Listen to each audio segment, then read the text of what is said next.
หมอยสูงค่ะในตัวในเดี๋ยวเอาพี่น้องค่ะมารับถอมด้วยปองความข่าวเกี่ยวกับเลยลองว่าดอกออนซานซูจีตึกมีอาสาสายใจอยู่ห้าสายงายเงาลายเป็นไว้จึงหือในค่ะอ้อเมื่อเหลียวในหลายๆก็ละลายก้นค่ะเนาะพอไหลภายก็ใครรับฮู้ว่าดอนซานซูจีในเป็นจึงหือพองเฮ็ดจังไหนค่ะนะอยู่ที่ก้นตั้งนำและตั้งจัดจึงลมฟ้าเนี่ยก็ไล่โฮบทบหันโตดอนซานซูจีเป็นปอกกำเลินสุดเมื่อ4 ปีที่ป่นมานั่นน่ะค่ะ ดองซานซูจีในติเลยว่าเป็นดียอมรับและยุกยองว่าเป็นผู้นำและผู้ตรงหนึ่งฝ่ายดิโมคราซีเลอเซนั่นก็เป็นผู้อันและรับสู้รางวัลโนเบลฝ่ายรองงำเย็นนะคะอ้อข้าวย่ำสืบมาในดองซานซูจีในก็ถึงยากของเสซึกมานเขานั้นยืดอาณาอำนาจเมื่อเลือนทนที่2ปี2021ดีป่นมาค่ะ มะนางเนี่ยก็ถูกย่าของสีซึกมันเขาในเอาตั้งพิษว่าลอยลองหลายเจอหลายเปิงค่ะเนาะว่าได้เป็นลองค่อยซ้นให้มีลองสุกยุงโอนเก้าในวันในเมืองว่าเป็นก้นที่ตึกกำเฮ็ดจ้อมหนังเปิงแกดกลางตั้งเป็นโควิด19โฮมป้าถึงเอาออมล่มเดียวเข้าเลยที่ถูกแม่นว่าสังว่าเจอในเหี่ยวก็มะนางถูกย่าปั่นตัวตามได้33 ปีข้าวยามสืบมาเนี่ยก็มีลองลดย่อมปั่นตัวตามมะนางเสียวก็เกิดเลยอยู่27 ปีเนี่ยก้วยกะว่าตั้งพิษกูเจอกูอันฝ่ายของเสซึกมานเขากล่าวในมะนางนั้นแต่มะนางยอมหับมะนางปากแปดตั้งเสียงจังไหนคะออมย้อนเปิดสั่งแลมีข่าวง่าว่องแวงออกมาว่ามะนางในมีสายใจโยโย่อันว่านั้นได้ก็เมื่อวันที่15เดือนธันวาคมที่12ปี2025นั้นก็เป็นลูกจ้ายต่อซานซูจีค่ะลั่นในที่สื่อข่าวรอยเตอร์ว่าจำหนังตีอันมั่นใจโหและฮับโหสายงายเงาลายมันนั้นแต่ก็เหมือนหางว่าก็เป็นแม่นั่นลู่เสียงสายใจกว่าเย้าก็เป็นไรนะคะอ้อย้อนเปิดสังเลยว่านั้นไหนก็เพราะว่าก็เป็นลูกใจในไรฮับลองติดต่อกับสืบก็เป็นแม่มาข้าวตั้งหึงหนาเย้านะคะอ้อข้าวย่ำสืบมาในตั้งฝ่ายของเสซึกมันเขาในก็ไล่ออกมาปืนแพค่ะเนาะว่าดอกอองซานซูจีนั่นยังตึงมีอาสาสายใจอยู่ และมะนางเนี่ยก็มีป้ายอยู่ลีดีแก่นแข็งอยู่ในดอกก้อยกะว่าไลเนป้าสักเสลักฐานลองตั้งไล่โหยอยยำมันสังเฮ็ดจังไหนคะอ้อมหรือเซนั่นไหนของสิซึ่งมันเขาก็ยังลาเทียงว่าอันมีข่าวง่าออกมาว่าต่อองซานซูจีเป็นนั้นเป็นไหนไหนนั่นเป็นข่าวปลอมปืนแพในเข่งข้าวยามดีอันของสิซึกมานเขาเดี๋ยวจะเฮ็ดปังเลิกตังนั่นก้อยเฮ็ดจังไหนคะอ้อม เกี่ยวกับเลยร้องได้ตั้งฝ่ายโพต่างนาตองซานซูจีก็ลาดว่าเขาก็คัดใจค่ะเนาะเปิดดาได้เข้าหาเปิดดาได้เข้าทบตองซานซูจีก้วยกะว่าตั้งฝ่ายผู้มีปนพรของเสียซึกมันเขานั้นได้ก่อปากแปดลองตีอันฝ่ายโพต่างนาเขาย้อนคบทบตองซานซูจีนั่นเฮ็ดไหนค่ะ ข้าวยามสืบมากค่ะเนาะอยู่ดี BBC ค่ะก็เลยต้องถามกว่าดีผู้คานปากของสีซึกมานเนาะว่าย้อนเปิดสั่งแลของสีซึกมานในปันขว้างให้ก้นหวานก้นเมืองโคบทบต่อซานซูจีเปิดตัดยืนยันว่ามะนางนั่นอยู่ลีกินหวานเฮ็ดเนี่ยเนาะเฮียก็ตั้งฝ่ายผู้คานปากของสีซึกมานค่ะเนาะก็ตอบเมื่อวันที่22เดือนธันวาคมที่12นั่นว่า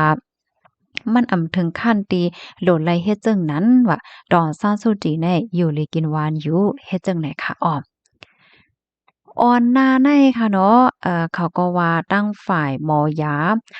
ของสีซึกมันเขาในก็มากดทัดล่มลาดด้วยถึงป้ายอยู่หลีของดอนซานซูจีในยูตาเซค่ะก้วยกาว่าไลแน่ซักเสหลักฐานมันอีสังมายืนยันจังนี้นั่นค่ะนะเนาะเมื่อเร็วได้ก็ตั้งฝ่ายสื่อเขาในเปิ้นก็เข้าใจทำกว่าที่ของสีซึกมันนั่นน่ะนะของสีซึกมันเขาก็ว่าอยู่ลีกินหวานอยู่ตั้งฝ่ายหมอยาก็มาด้วยมา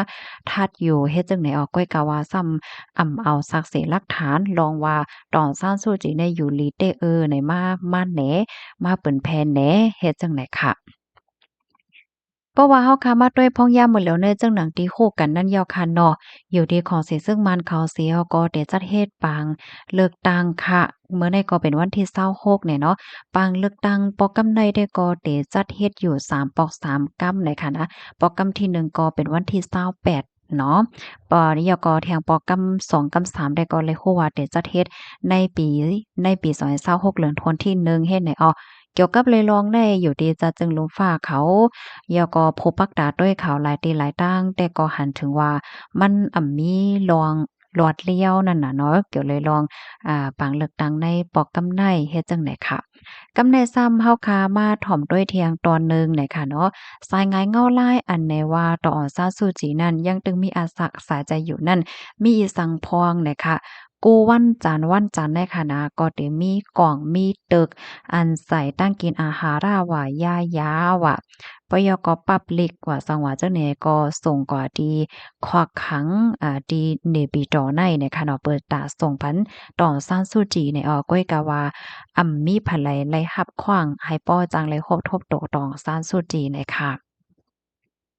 เกี่ยวกับเลยร้องในอันเป็นผู้คานปากของ NLD ค่ะเนาะก็ลั่นในดีสื่อข่าวไปปีซีว่ามันเป็นรองหยาบแต้ๆเนาะที่ได้ฮู้ว่าตอที่ได้ยืนยันว่าตอซานซูจีในยังมีอาสักสายใจอยู่นั้นก็มีป้าอยู่ลีดีอันเกี่ยนเขียงเฮ็ดจังได๋คะก็เปนว่าผู้ไลภัยก็จางติดต่อกับสืบไลตั้งต่อซานซูจีนะคะข้าวตั้งหึงกะหือเยาหลาเต็มจางติดต่อกับสืบในไหนก็มีอยู่1เหงปลาย7ปากวันเหย้านับตั้งแต่เมื่อมานั่งถุงยาติงยับก้มโตว่าเฮ็ดไหนค่ะอ๋อค่ะข้อมูลตอนนี้ค่ะเนี่ยก็เลยเปิงอิงเอามาที่ห้องการข่าว BBC ออกไว้นะคะแต่เลยว่าเป็นตอนปองความข่าวนะคะเนาะเงาลายเด็ดสืบเป็นจังหือกว่าเที่ยงในเฮาค่ะเนี่ยก็ไปด้วยกว่านะคะเนาะพี่น้องค่ะรับถอมยาวหันถึงจังหือพวงและจังเนี่ยเนาะก็เพิ่มเติมข้อมูลและปันทหารถึงมาและอยู่เฮ็ดไหนค่ะนะเมื่อในเป็นวันที่26ยาวค่ะเนาะแทงหลายวันก็จำถึงมาปังเลือกตั้งยาวนะคะวันที่28ในยาวค่ะนะพี่น้องค่ะหลายๆก็มีความถามว่าเฮาเตและเฮ็ดจังหือค่ะล่ะใน เฮาจ่องกึ่งลีแลกว่าปันแซงกลางใจเนี่ยค่ะเนาะอันใดได้ก็อันใครแนะนำได้ก็พี่น้องค่ะก็ต้วยเอาในเงาลายในปื้นตีพี่น้องเฮาคาเสียก็คับเคิงกว่าค่ะล่ะเนาะยุ่มยำว่าในปื้นตีไผปื้นตีมันนั่นเตฮู้ลีเหลือเสเปิ้นว่าเงาลายในมันเป็นว่าเฮ็ดจึงหือเนี่ยเนาะมื้อเหลียวในตีหนึ่งและตีหนึ่งมันเหมือนกันบางปื้นตีเนี่ยเปิ้นก็กำเทียมปันแห้งอยู่ตาๆที่เป็นเลือกตั้งเนาะกว่าตอดแคบกลางใจเลยจังไหนแน่ก็น่าว่าบางทีบางตอนเนี่ยเขาเนี่ยก็มาเป็นแพร่เป็นผ่ากำเหลียวว่าปันก้นเมืองในยุงจอมปันก้นเมืองกว่าจำปางเลิกตั้งว่าสังว่าจังไหนนั่นค่ะน่ะกำนั้นแลพี่น้องเฮาค่ะก็โดยเงาลายในปื้นติตัวเจ้าเก่าเสียก็คับเคิงกว่าห้างไผมันค่ะล่ะเนาะย้อนให้กูก็รอดเพกันใส่กำค่ะเอาไม่สงค่ะ